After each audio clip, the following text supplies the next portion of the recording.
Oke, selamat pagi anak-anak. Hari ini pertama kali kalian ketemu sama ibu untuk di kelas 9. Sebelumnya perkenalkan, nama ibu Linda Wulandari. Di sini ibu sebagai guru mapel IPA dan sebagai wali kelas kamu di kelas 9B. Kita langsung aja ke materi yang pertama, itu materi di bab 1 tentang sistem reproduksi. Ya, jadi ibu menjelaskan ini sebagai pembelajaran. Jadi semua makhluk hidup di muka bumi ini itu punya yang namanya sistem reproduksi. Jadi menjelaskan itu untuk pengajaran, jangan dibawa hal yang aneh-aneh. Ini hanya untuk sebagai kalian tahu dan kalian paham tentang sistem reproduksi makhluk hidup, khususnya manusia, laki-laki dan perempuan. Nah, kita belajar tentang sistem reproduksi. Apa sih sistem reproduksi? Maksudnya buat apa sih setiap makhluk hidup itu punya sistem reproduksi?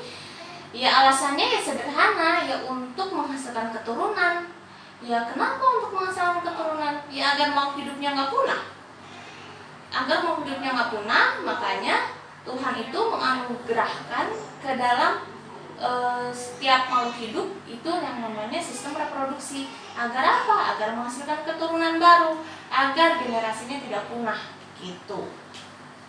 Nah, sebelum ke hal yang lebih dalam lagi tentang sistem reproduksi, kita belajar dulu organnya, organ reproduksi.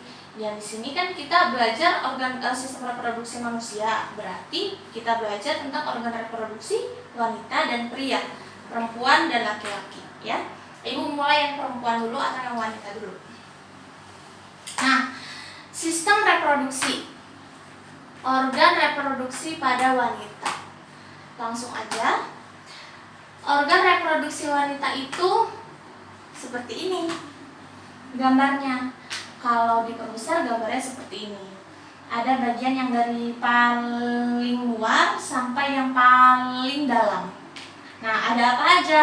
Yang paling bawah itu ada vagina, di atas vagina ada cervix, di atas cervix itu ada uterus atau yang kita kenal sebagai rahim. Nah, di rahim itu nanti biasanya suka ada dinding rahim atau yang namanya endometrium. Terus di atasnya lagi itu nanti ada fimbre. Fimbre itu kayak tangan gitu bentuknya. Bukan kayak tangan, dia tuh kayak silia. Silia itu ya silia. Dia bentuknya kayak silia. Terus di atas fimbre itu ada tuba fallopi. Terus di dekat si fimbre ini yang bulat-bulat kayak telur itu namanya ovarium. Ya. Kita lanjut ke fungsinya. Nah, fungsi dari yang paling luar dulu atau yang paling bawah dulu itu adalah vagina. Vagina itu fungsinya untuk apa? Vagina fungsinya sebagai tempat jalan keluarnya bayi. Ya, bayi jalan keluarnya dari situ. Ya, kalau ibunya nggak dioperasi, kalau lahirnya secara normal, ya bayinya keluar dari situ. Kalau dioperasi ya enggak, ya beda lagi. Nah, yang kedua itu namanya cervix. Cervix itu mulut rahim, orang suka bilangnya leher rahim, ya.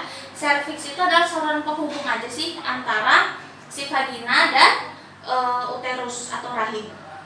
Yang ketiga itu ada uterus atau rahim, itu fungsinya sebagai tempat perkembangannya janin. Jadi nanti ibu jelasin ya. Ibu jelasin lebih lanjutnya nanti kalau udah dijelasin semua. Yang keempat itu ada endometrium. Endometrium itu nama lainnya dinding rahim. Nah, biasanya si dinding rahim ini akan menebal. Setiap siklusnya itu berapa hari sekali itu si dinding rahimnya itu akan menebal. Kenapa? Karena tidak ada pembuahan. Kalau tidak ada pembuahan, si dinding rahimnya itu akan nebel. Yang siklusnya 28 hari sekali, hari ke-28-nya nanti dia akan luruh, jadilah yang namanya menstruasi. Gitu. Dinding rahim yang menebal karena tidak adanya pembuahan. Pembuahan sama siapa? Ya pembuahan sama si spermanya gitu. Sperma sama sel telurnya nggak ketemu, tidak terjadi pembuahan. Makanya si dinding rahimnya menebal dan hari ke-28 nanti dia luruh, jadilah yang namanya menstruasi. Terus tuba falopi. Tuba falopi itu sebagai saluran. Nah, ini tuba falopi itu saluran. Saluran apa ya? Saluran pembuahan antara si sel sperma dan sel telur. Terus fimbre itu tugasnya untuk menangkap ovum. Jadi ovum atau sel telur yang sudah matang nanti ditangkap sama si fimbre, dikeluarkan sama si ovarium menuju ke si tuba falopi yang tadi ya. Habis itu terakhir ovarium itu adalah salah. Kok tempat pembentukan sperma sih?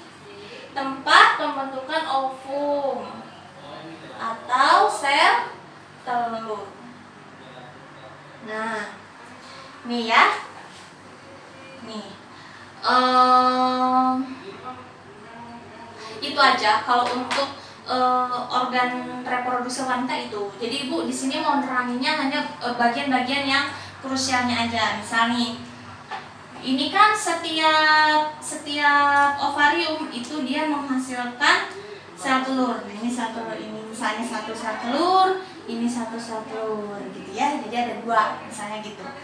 Nah, saat sel telur ini kan diproduksi di sini nih. Diproduksi di sini.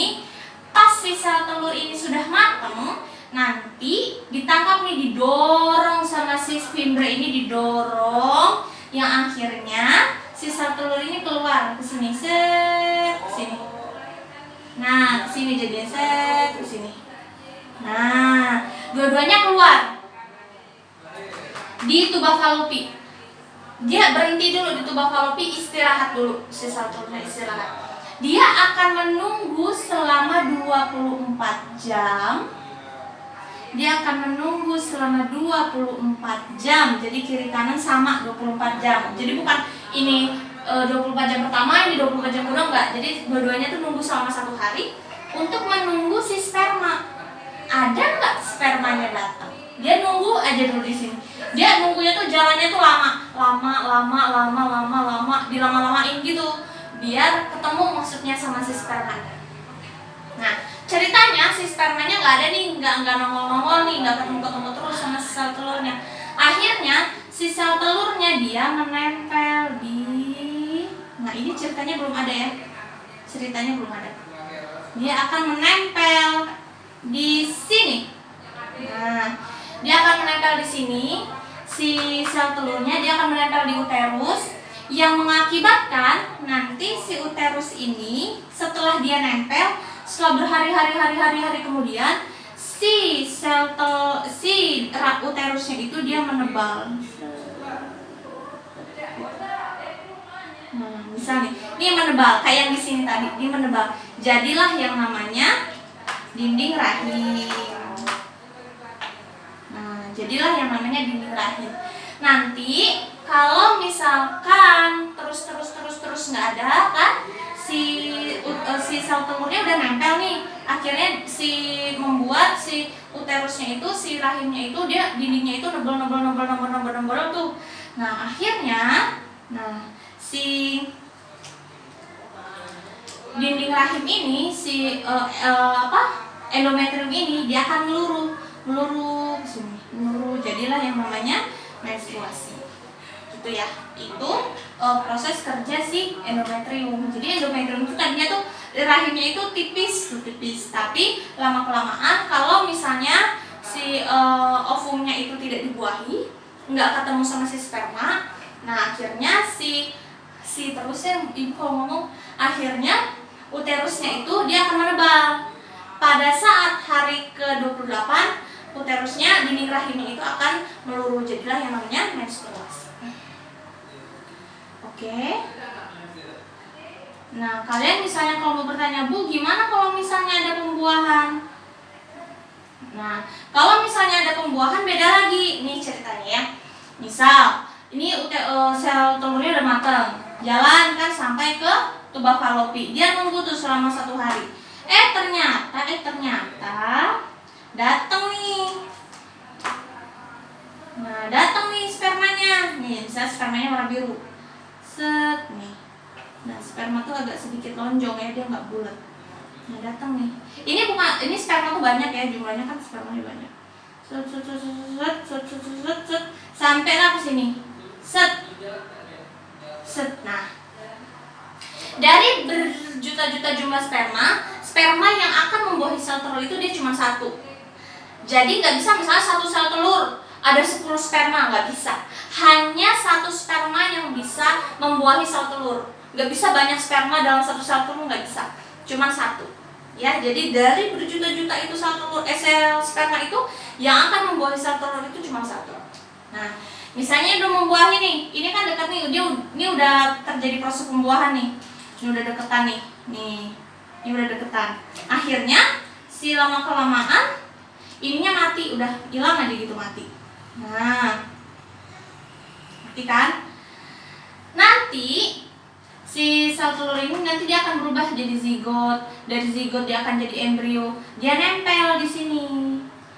Nempel lah si embrio itu di sini. Nanti embrio zigot itu apa? Nanti ada penjelasannya. Ini cuma ringkasannya aja. Zigot embrio itu dia bakal nempel di sini. Habis itu dia berkembang terjadi janin. Jadilah janin berumur 1 bulan, 2 bulan, sampai 9 bulan 10 hari dalam sini baru nanti dia keluar. Dalam namanya bayi ya, kalau udah keluar bukan janin lagi, namanya bayi. Kalau masih dalam perut, masih dalam rahim itu namanya janin. Nah, nanti dia keluar lewat vagina. Gitu ya. Untuk spesifikasinya seperti apa nanti Ibu jelasin. Kalau sekarang belum, kalian cuma tahu fungsi-fungsinya dulu, bagian-bagiannya dulu, belum sampai ke situ. Nanti ada proses menstruasi, nanti ada dijelasin lagi lebih lanjut. Proses fertilisasi itu nanti ada dijelasin lebih lanjut ya. Itu untuk organ reproduksi pada wanita. Nah, sekarang organ reproduksi pada pria. Nah, organ reproduksi pada pria itu ini organnya ya. Belum termasuk kelenjar-kelenjarnya. Ada 6. Kita lihat dari yang paling luar dulu. Yang pertama itu adalah penis. Penis itu dia merupakan saluran urogenital. Apa itu saluran urogenital? Dalam satu organ, dalam satu penis itu dia mempunyai 2 fungsi. Apa fungsinya? Untuk mengeluarkan kencing atau urin dan untuk mengeluarkan sperma. Bu, bisa nggak Bu ketukar? Misalnya nih, tiba-tiba mau pipis, yang keluarnya lain gitu. Nggak bisa, itu tidak akan bisa tertukar. Kenapa? Karena ada hormon yang bekerja. Jadi kapan dia akan mengeluarkan urin dan kapan dia akan mengeluarkan sperma, itu ada hormon yang bekerja. Jadi nggak akan tukar walaupun satu saluran. Walaupun satu saluran, dia kan punya dua fungsi nih. Mengeluarkan urin iya, mengeluarkan sperma iya gitu. Nah, yang membedakannya itu gimana kalau kapan kita mengeluarkan si sperma, kapan kita mengeluarkan urin, itu ada hormon yang mengatur semua itu ada hormon. Nanti hormon apa? Nanti Ibu jelasin lagi ya. Yang kedua, ini ada skrotum. Skrotum itu pembungkus testis. Jadi ada testis nih. Nah, di luarnya itu dibungkus sama skrotum. Menyelimuti si skrotumnya. Fungsinya buat apa sih? Ya, skrotum itu fungsi untuk menghangatkan, untuk menjaga suhu si testis.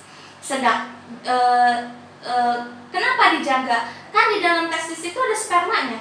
Nah, sperma itu suhunya tidak boleh terlalu panas dan tidak boleh terlalu dingin, harus suhunya itu yang pas gitu. Biar si spermanya itu tetap bisa bertahan hidup, tetap di suhu yang pas agar dia bisa bertahan berkembang cukup. Setelah matang baru nanti dia akan dikeluarkan gitu kan. Nah, itulah fungsi skrotum untuk menjaga suhu si testisnya, di mana di dalam testis itu ada sperma. Jadi itu untuk menjaga suhu biar tetap hangat. Yang ketiga itu ada testis. Testis itu tempat pembentukan sperma, pabriknya sperma. Kalau perempuan itu ada ovarium, tempat pembentukan ovum. Tapi kalau laki-laki itu ada testis untuk pembentukan sperma. Yang keempat itu ada epididymis. Epididymis itu misalnya gini, si sperma kan dibentuknya di testis. Udah dibentuk di testis, udah mateng tuh, udah layak untuk dikeluarkan, dia keluar dari testis, keluar. Kemana? Gak langsung dikeluarin gitu aja, tapi dia disimpan dulu nih di epididymis. Epididymis itu ibaratkan tempat penyimpanan lah, tempat penyimpanan sementara sebelum si spermanya dikeluarkan. Nah, disimpannya di situ dulu. Nah, testisnya kan kosong. Nah, nanti testisnya memproduksi sperma lagi gitu aja terus. Si Testisnya sperma udah matang, kasih ke epididymis, tempat penyimpanan sementara. Testisnya kosong, dia memproduksi sperma lagi. Gitu aja siklusnya terus. Yang kelima, fase difference. Fase difference itu penghubung. Ini misalnya epididymis, ini misalnya uretra. Penghubung. Nah, di sini ada si salurannya, penghubung antara epididymis sama uretra. Nanti pas si spermanya mau keluar nih si spermanya, dia akan keluar tuh melalui si fase difference ke uretra. Yang ada di mana sih uretra itu? Ada di mana? Ada di penis. Uretra itu ada di penis. Nah, kalau si spermanya mau keluar dari epididymis, ya dia harus lewat jembatannya dulu. Nah, nama jembatannya itu fase difference. Kemana? Ke si uretra itu tadi. Nah, yang keenam, uretra. Uretra itu apa? Saluran akhir untuk urin dan sperma. Jadi tadi ibu bilang kalau misalnya dia mau keluar dari epididymis, dia lewat fase difference. Oke, ulang.